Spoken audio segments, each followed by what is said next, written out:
Hey, Harubi, how are you? मैं थोड़ा busy हूँ, बाद में बात करते हैं। Okay. Hi, Amit. What's up, buddy? I have to go. I'm really busy. See, everybody is busy here. But real question is, are you productive? तो अगर आपको भी ऐसा लगता है कि आपके पास टाइम कम है लेकिन आपकी लाइफ बहुत बिजी है, तो आज की वीडियो इसी टॉपिक पे है, जहाँ पे हम देखेंगे कि 21 दिन के अंदर अपने माइंड को हैक करके एक बिजी लाइफ से एक प्रोडक्टिव लाइफ कैसे जिए। इसलिए हम काफ़ी सोर्सेज का सहारा लेंगे, इंक्लूडिंग सर जॉन हार्ग्रेव की book mind hacking, how to change your mind for good in 21 days. So let's start. तो सबसे पहला स्टेज आता है एनालाइजिंग। अगस्त 3, 2012 में नासा के इंजीनियर्स को 7 मिनट के डर से गुजरना था, क्योंकि उस दिन एक रोबोटिक रोवर जिसका नाम क्यूरियोसिटी था, उसे मार्स प्लैनेट पर लैंड करना था। इस प्रोजेक्ट में नासा ने $2.5 बिलियन स्पेंड किए थे। उस 7 मिनट में क्यूरियोसिटी रोबोट को मार्स के एटमॉस्फेयर में 13,000 माइल्स पर आवर की स्पीड में डिक्रीज होकर 0 माइल पर आवर की स्पीड पर आना था, क्योंकि अब अर्थ से मार्स के सिग्नल के लिए 14 मिनट लगते हैं। इसलिए क्यूरियोसिटी रोबोट को लैंड करने के लिए पहले से सेट कमांड को यूज़ करके ही लैंड करना था। फाइनली इस सारे कॉम्प्लेक्स ऑपरेशन के बाद क्यूरियोसिटी रोबोट मार्स पे लैंड कर गया। ऑथर कहते हैं कि इस रोबोट में कमाल के थर्मोमीटर्स, कैमरा और सेंसर्स लगे थे, जिन्हें अर्थ में बैठे नासा इंजीनियर्स कंट्रोल कर रहे थे। और अगर हम खुद को देखें, हम भी इस रोबोट की तरह ही है। बेशक हमारे पास इस रोबोट की तरह कैमरा या थर्मोमीटर ना हो, लेकिन हमारे पास आंखें हैं, नाक है, कान है और स्किन है, जिससे हमें डेटा मिलता है। जैसे क्यूरियोसिटी रोबोट के पास माइक्रो प्रोसेसर है, यानी एक चिप है ब्रेन की तरह, जो कि सेंसर्स को कंट्रोल करती है। वैसे ही हमारे पास माइंड है, जिससे हम हमारे सेंसर्स कंट्रोल करते हैं। लेकिन सवाल यह है कि क्यूरियोसिटी रोबोट के माइक्रो प्रोसेसर को कौन कंट्रोल करता है, यानी उसके ब्रेन को कौन कंट्रोल कर रहा था? ऑब्वियसली अर्थ में बैठे नासा इंजीनियर्स। वैसे ही हमारे माइंड को कौन कंट्रोल करता है, और वो है हम। 21 दिनों में माइंड को हैक करने का सबसे इंपॉर्टेंट कॉन्सेप्ट इससे आता है, you are not your mind, यानी हम और हमारा दिमाग अलग है। इस कॉन्सेप्ट को समझने के लिए एक सिंपल एग्जांपल लेते हैं। मान लीजिए आप मूवी देख रहे हैं, मूवी थिएटर में जाते हैं। मूवी स्टार्ट होने से पहले आपका माइंड एनालिसिस करता है और सोचता है कि ये मूवी कैसी होगी, और आप एक्साइटेड हो जाते हैं। और अब मूवी स्टार्ट होती है और मूवी की डायरेक्शन, सिनेमेटोग्राफी, एक्टर्स की एक्टिंग इतनी अच्छी है कि आप मूवी में ही खो जाते हैं। मूवीज के इमोशन के साथ हंसते हैं, रोते हैं। हम ये भूल जाते हैं कि ये मूवी है और हमें लगने लगता है कि ये रियलिटी है। एग्जैक्टली इसी तरीके से हमारा माइंड और हम दो अलग चीजें हैं। जो माइंड सोचता है वो रियलिटी नहीं है, लेकिन हम उसे मूवी की तरह रियल मान लेते हैं और इमोशन में आ जाते हैं, फ्यूचर या पास्ट के बारे में सोचने लगते हैं। इसलिए हमें अगले 21 दिनों तक एक माइंड गेम खेलनी होगी। और ये माइंड गेम ये होगी, अब जैसे ही हमें इस वीडियो की याद आती है, हमें खुद से एक सिंपल क्वेश्चन पूछना है कि मेरा माइंड इस वक्त क्या सोच रहा है। That's it. और सिर्फ ये सोचने से हम और हमारा माइंड अलग है, हमारा माइंड हैकिंग का प्रोसेस शुरू हो जाता है। अब नेक्स्ट स्टेप एनालाइजिंग में आता है, रिक्लेमिंग अटेंशन और रिटेनिंग योर कंसंट्रेशन। आइए इसे सिंपल वर्ड्स में समझते हैं। रिक्लेमिंग अटेंशन का मतलब है हम कॉन्शियसली दिन में थोड़े टाइम के लिए गेम नंबर 2 प्रैक्टिस करें, जिसका मतलब है कि हम अपने अटेंशन किसी को भी ना दे।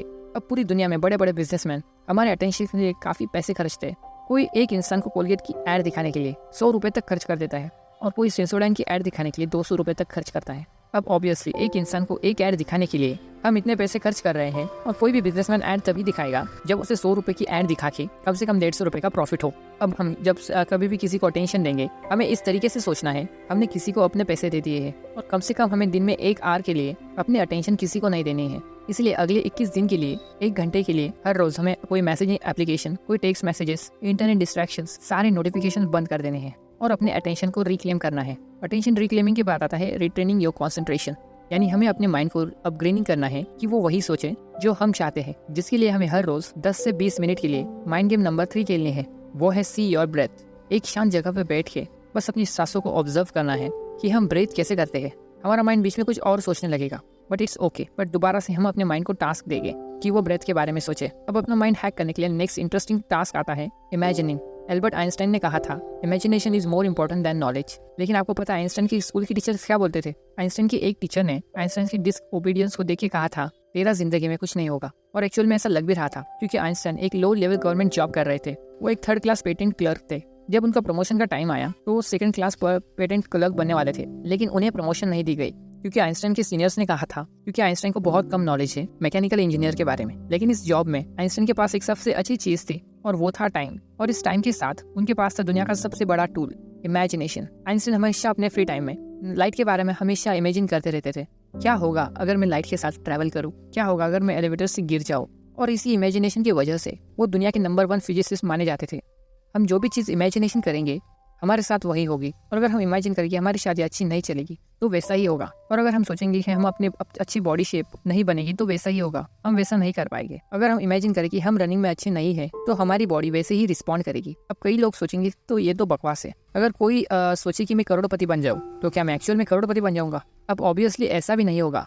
लेकिन अगर हम डिटेल में करोड़पति बनने का प्लान इमेजिन करते हैं तो माइंड हमारा हमेशा एक्टिव स्टेट में रहेगा और जिस मोमेंट में हमें कोई पैसा कमाने की अपॉर्चुनिटी मिलेगी और हम उसे पा लेंगे। और ये सब सारे साइंटिफिक स्टडीज से प्रूफ है। For example psychologist Laura king ने कहा था, उन्होंने काफी सारे स्टूडेंट्स लिए, उन्हें 2 ग्रुप में डिवाइड किया, ग्रुप ए और ग्रुप बी। ग्रुप ए में कोई इंटरवेंशन नहीं की गई, लेकिन ग्रुप बी के स्टूडेंट्स को बोला गया कि रोज 20 मिनट तक अपने गोल्स लिखो, बड़े ऑडिशियस गोल्स, और उनके बारे में डिटेल में इमेजिन करो कि वो तुम अचीव कर चुके हो। इस एक्सपेरिमेंट का रिजल्ट ये था कि ग्रुप बी वाले स्टूडेंट्स जिन्होंने इमेजिनेशन की थी वो ग्रुप ए की कंपैरेटिवली ज्यादा पॉजिटिव, हेल्दी और सक्सेसफुल रहे। 21 दिन में माइंड हैकिंग का नेक्स्ट स्टेप आता है रीप्रोग्रामिंग। एडिसन को एक काफी सक्सेसफुल इन्वेंटर माना जाता है जिनके नाम पर 1000 से ज्यादा पेटेंट्स थे। क्या आप जानते हैं एडिसन की सबसे बड़ी लीगेसी क्या थी?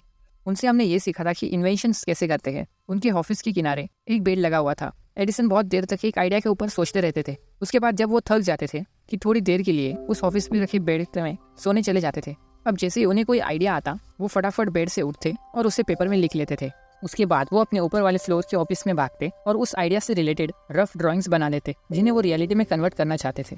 इसके बाद वो रफ ड्राइंग्स साथ वाले कमरे में बैठे ड्राफ्टमैन के पास जाते थे जो वो उन रफ ड्राइंग्स को फेयर करके बनाते थे। अगर उन ड्राफ्टमैन को कोई क्वेश्चन होता वो एडिसन से पूछ लेते। उसके बाद वो ड्राइंग्स मशीन हॉल में जाते जहाँ पर उस ड्राइंग को रियलिटी में कन्वर्ट करने के लिए उस ड्राइंग के हर एक पार्ट को बनाया जाता था और फाइनली उन सब पार्ट्स को असेंबल करके पूरी मशीन तैयार होती थी।